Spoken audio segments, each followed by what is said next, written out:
On a completely focused topic of Lego and zero tangents. I'm not guaranteeing that. I was going through my 6x bin and this broke off. Let me fix that. Okay, first tangent already. 6x plates. I'm just gonna dump it out here. 6 plus, because I think there's a couple 8x plates in here. Maybe.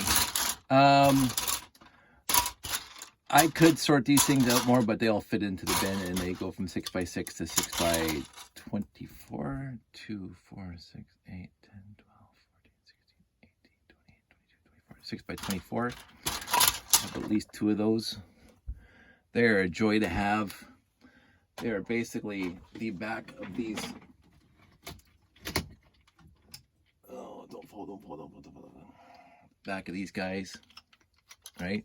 The carriers back in the day. Not too many sets had the 6x24s. Lots of sets had the 6x16s, and I got so many 6x16s in here, it's not even close to funny.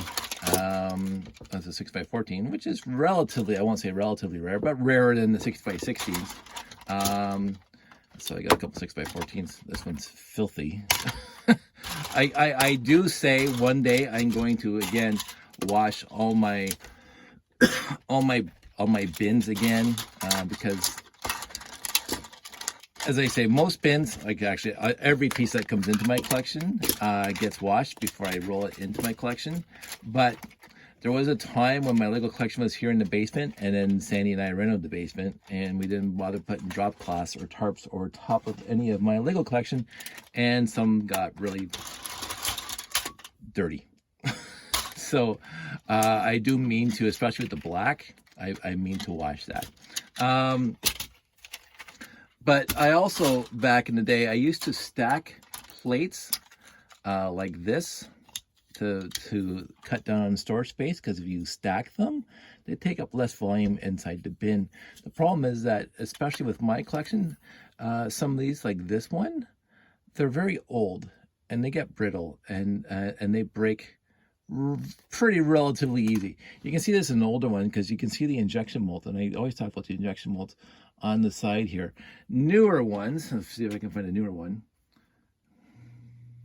This is a newer one. Doesn't have any injection molds on the side at all. And if you don't see the injection molds on the side, you look for the actual stud where the injection mold came in, and on a 6x, there it is right there. So there's where this one had the injection mold. The plastic was, whereas this one is on the side. So all the 70s and into the 80s, this one, if I wanted to snap it, it would break a lot easier than this one, because this is going to be more brittle than the newer ones. And so if you stack them together like this, and you actually push them together, and you try to pull them apart, especially with the blue and the light gray, the old blue and the old light gray are, I won't say as bad as the new brittle brown, because brittle brown, I'm just honestly right now, I'm amazed there hasn't been a mass furor directed at the Lego company for brittle brown. Like, seriously, you guys have been doing this for 100 years now, and you can't get it right. So that's not a little quick tangent about for the Lego company, because overall I have faith enough. Black bricks don't usually break unless you treat them, but the blue ones from the 70s, they're pretty brittle. My blue ones are pretty brittle, and the light gray are stupid brittle. And therefore, when I build a spaceship now, like a Starfleet Voyager or whatever, I leave it together, because I have enough light gray for all my other stuff. I don't need to take apart a Starfleet Voyager to get the light gray plates out of it. But if I do, I've actually broken 4x10s and 4x12s. And so I stopped that. I stopped taking it apart. So, because I got enough. I don't need to take them apart anymore. Tons of 6x8s, just literally tons, bevies of 6x8s, as opposed to 6x16s. There's an 8x8, so that's going to be really new, because there were never an 8x8 plate back in the day. So you can see there's absolutely no injection moldings on the side. And on this one, it's right there. Found it really quickly. Right there, you can see it. I do, and I do say this, because I even said it on my little case. I do enjoy building with the collection that I have, mostly because in almost any build I'm going to have, it's going to have old pieces from when I was a kid to new pieces I got 3 weeks ago. I get it's going to run the gambit. It's going to have old and new mixed together because I do not separate. There are builders out there who will only quote unquote build with new bricks as they can. I am not that builder. Overall, unless I'm restoring a set like a Galaxy Explorer or something, where I will actually find the best pieces instead of, like, you know, so if it's beat up a little bit, I will skip over it. But I do have my bin of doom for broken bricks and really bad bricks, but they have to be pretty bad for me to put them in the bin of doom. They really do. So like dog chewing, like bite marks on them, like and not just a few bite marks, but tons of bite marks, because I could have not, well, the dog chewing is not going to be mine because my dog never got access to mine when I was a kid, but I don't want icky bricks in any of my builds, and so I will sort out icky bricks, but I will not sort out scratched up bricks unless I'm really wanting a set to pop and look glossy and shiny like a Galaxy Explorer.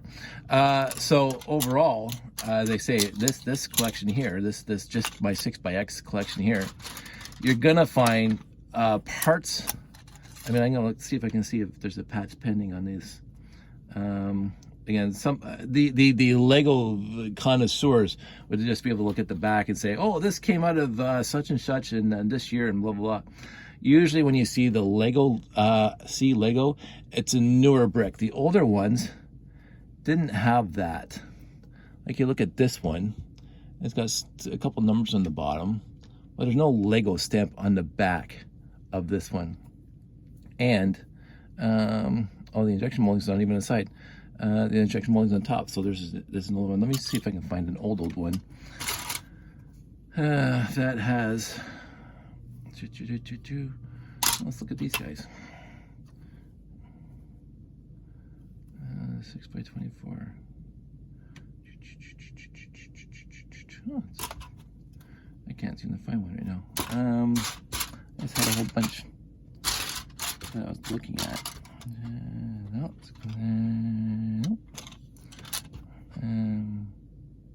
This might be one. So it's got the injection moldings on the side, and on the bottom it has, this one has the actual mold was scratched out. The numbers on it were scratched out, like probably grinded out, because you can see where they would be. And so and they put a little 4 there. I see a little 4 there and an A over there. Some super fan who's right into the nuances of that kind of stuff would be able to tell you where and when and where this was produced. I am not that fan. I'm not that fan at all. I can almost guarantee this was produced in either Canada or the United States Samsonite, because they didn't seem to care too much about that kind of stuff. Let's see if I can find another one. Most of this stuff is relatively new. That looks old-ish. Nope. As soon as you see the injection mold on the top, it's new. So it's very not too many 6x plates. Let's see what this red one does, because probably look in here.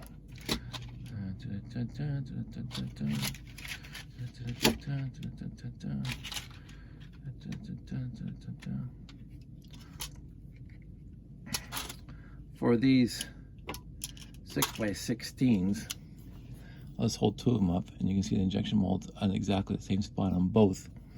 3 injection molds on that side, none on the other side. And let's look at the bottom.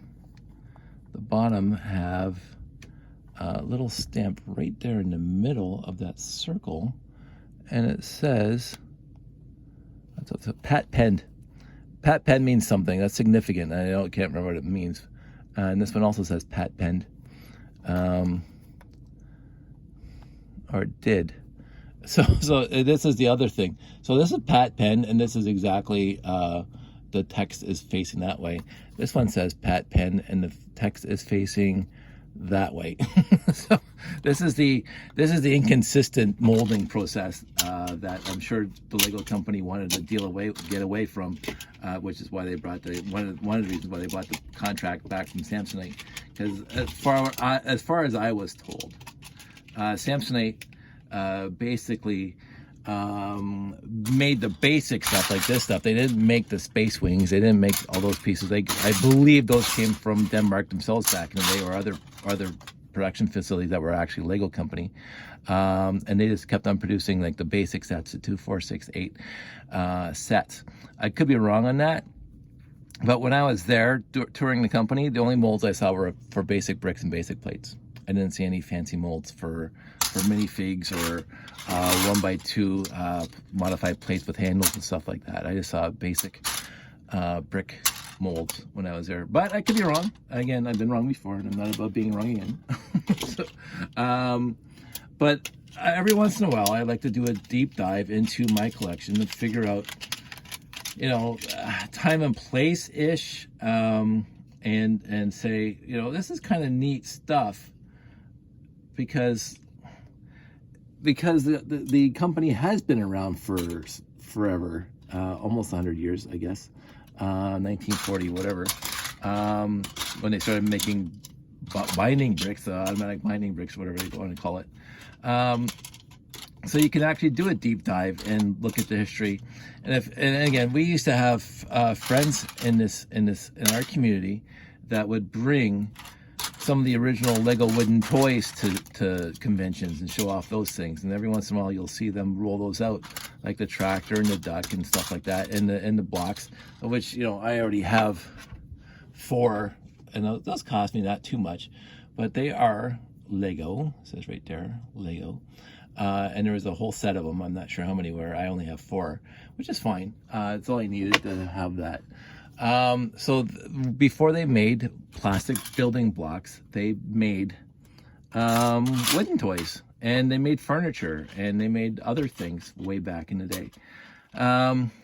So there's a huge history to the company, and there was a computer-generated movie about it when they had I believe, the 75th anniversary, that showed like a synopsis, basically, an overview of the company at its early stages, from the little tiny factory in Billund that burnt down and blah, blah, blah, and the tough times and everything else. It's actually a fascinating history, and that's also one of the reasons. It wasn't one of the reasons why I liked this stuff as a kid, but it's one of the reasons I like it as an adult. And all the books that I have talk about it in the history of the company. And I'm a novice of appreciation of history, but I do appreciate it. And this is one of the many reasons why I'm an adult fan of Lego. So, and not other Lego, other clone brands or whatever. And again, if you are buying the other clone stuff, that's perfectly acceptable. I've mentioned that. I apologize for my rant the other day. Because there are reasons for everybody to like what they like and do what they do. And I'm not here because, again, I've stated this repeatedly. I don't want to tell other people what they should be doing with their time and lives and whatever else in their money. I am going to walk this way. I'm going to walk through these bricks. I'm not going to step on them because it'll hurt my feet. Not necessarily these plates, but this is what I'm going to do with my hobby. And my hobby is, this part of one of my hobbies, this one is, defined by, I am an AFOL, an adult fan of Lego. And therefore, I'm going to be using Lego in my hobby. And again, not exclusive Lego. I do have third-party life lights. That's one of my third parties. I have bricks that are either cut or etched by laser cutters, and that's third party. But that enhances, doesn't replace, it enhances my Lego displays. And I have no problem with that kind of stuff for me. And if other people want to build 100%, or like have a my friend Dave Schuler back in the Lugnet days, he used to post some off-topic clone brands, his fantastic builds that he built out of Mega Block and other binding bricks, because you could do they have different pieces, and so you can do different things with them. And I didn't mind that back in the day, because they weren't blatantly ripping off exactly the same duplicate sets as Lego. They came up with their own stuff, and they came up with their own pieces, and they came up with their own minifigs, and they came up with their own parts and whatever. And yet that seemed to have gotten lost somewhere along the line, where basically these knockoff brands are getting these sets to the market, Lego sets to the market, before Lego has a chance to even getting them out in the market. So, you know, I've already gone off on that tangent, so I'm not going to go off on it again. Yeah, this is fun. I'm just going to putter on here for a little bit. I'm going to wrap this up by saying my 6x bin of black plates is one of my favorite bins, even though it's kind of, this is it. But I do have a lot of them, and again, this is not even close to half of them, because I used up most of them in the layout so far, because they make a good base and you can hide them very, very well. So I would have lots more here, but I've used lots, and that's what's going to happen. So that's it. That's all. I wanted to talk about my 6x24s. I have 2 of them. Yay! And black. I have a bunch in red. I have a few in light gray, which I was surprised with. Really quick tangent on that one before I log this off. And I think I might have mentioned it when I was building my big spaceship that I designed back in high school on graph paper. That when I was designing it, I was going to be using 4 or 5 light gray 6x24s, because I knew I had them in black and red at the time, and I don't believe I owned any in gray at the time when I was designing it. But I said, as I get older, I'm going to be collecting, and I'm going to find them. And yet I don't remember ever coming across any. And yet when I went to build it, I went into my gray 6x bin, and I found that I did have 5 6x24s in gray, and I found out that it did come in a few sets. So I was actually pleasantly surprised that I had that 6x24s. It's a nice plate to have. The issue is that it is big, they are long, and they will break if you don't take care of them. they bend and they will break. I've actually sent a few into the bin of doom. I don't know what colors, but I had broken 6x24s and some 6x16s, and that I put in the bin of doom, because they will break easier than the smaller plates, obviously, because there's easier force to break them. So that's it. That's all. You guys all stay safe. Take care. And I will talk to you soon. For those who wanted to know, because I'm sure there are a few people wanting to know. I did. So 6x8s wins. More 6x8s than 6x6s. Pretty close, but 6x8s win. The 6x10s and 6x16s relatively the same. The 6x12s and 6x14s relatively the same, and then 2 6x24s. So those are all my accessible 6x plates, and I have 2, 4, 6, 7, 8x8s, and those came from relatively newer sets. So yeah, that's all of them, and now I'm gonna put them back in the bin. So that's a quick tangent, and yeah, this is fun. 6x8s usually win across the board for blue, gray, black. I haven't done red. I have no idea what red's going to look like. I did this because the black bin was overflowing, and I thought if I stacked them a little bit like this, I should be able to lay them nicely in here and save some space. But we'll see what happens. But nice quick video. I'll talk to you guys soon. See, I can put the lid on. All done. They're all in there. That's not too shabby. As long as I tell Josh not to compress him, because I think the second he sees him, he's going to want to compress him. And I'm going to say, don't do that, because then we'll be breaking bricks, taking them apart. That's it. That's all. I'll talk to you guys soon.